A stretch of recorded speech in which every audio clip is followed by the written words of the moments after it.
खबर शामिल करेंगे गुजरात से, जहां पर यौम स्याह फुवारा चौक से GTS चौक तक एहतजाजी रैली DPO गुजरात सैयद तौसीफ हैदर की क़यादत में DSP रजा अवान और तमाम थानों के SHO की ज़ेर निगरानी भारत की यौम आज़ादी को यौम स्याह मनाने के लिए कश्मीरियों के साथ अजहार यकजहती के लिए गुजरात पुलिस समेत तमाम मकातब फ़िक्र के लोगों की बाजुओं पर स्याह पट्टियां बांध कर रैली में शिरकत। मज़ीद जानते हैं हमारे नुमाइंदे आफ्ताब अहमद राठौर से। जी आफ्ताब अहमद, बताइएगा।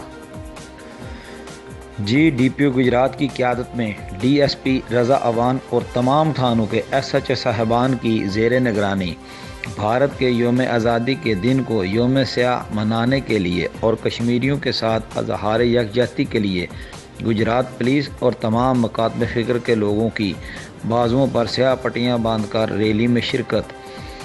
रैली फुवारा चौक से शुरू होकर GTS चौक में इख्तिताम पजीर हुई। इस मौका पर DPO गुजरात सैयद तौसीफ हैदर ने कहा कि आज़ादी कश्मीरियों का बुनियादी हक है।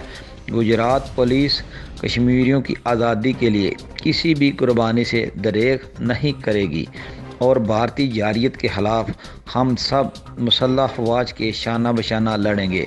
सिविल सोसाइटी से डॉक्टर निसार काज़मी ने City 5 TV से गुफ्तगू करते हुए कहा कि भारत ने कश्मीरियों के जज्बात को कुचला है। हम कश्मीरियों के साथ हैं और भारत के ख़िलाफ़ हर जारियत का मुकाबला किया जाएगा। आफ्ताब राठौर, कॉरस्पॉन्डेंट, गुजरात।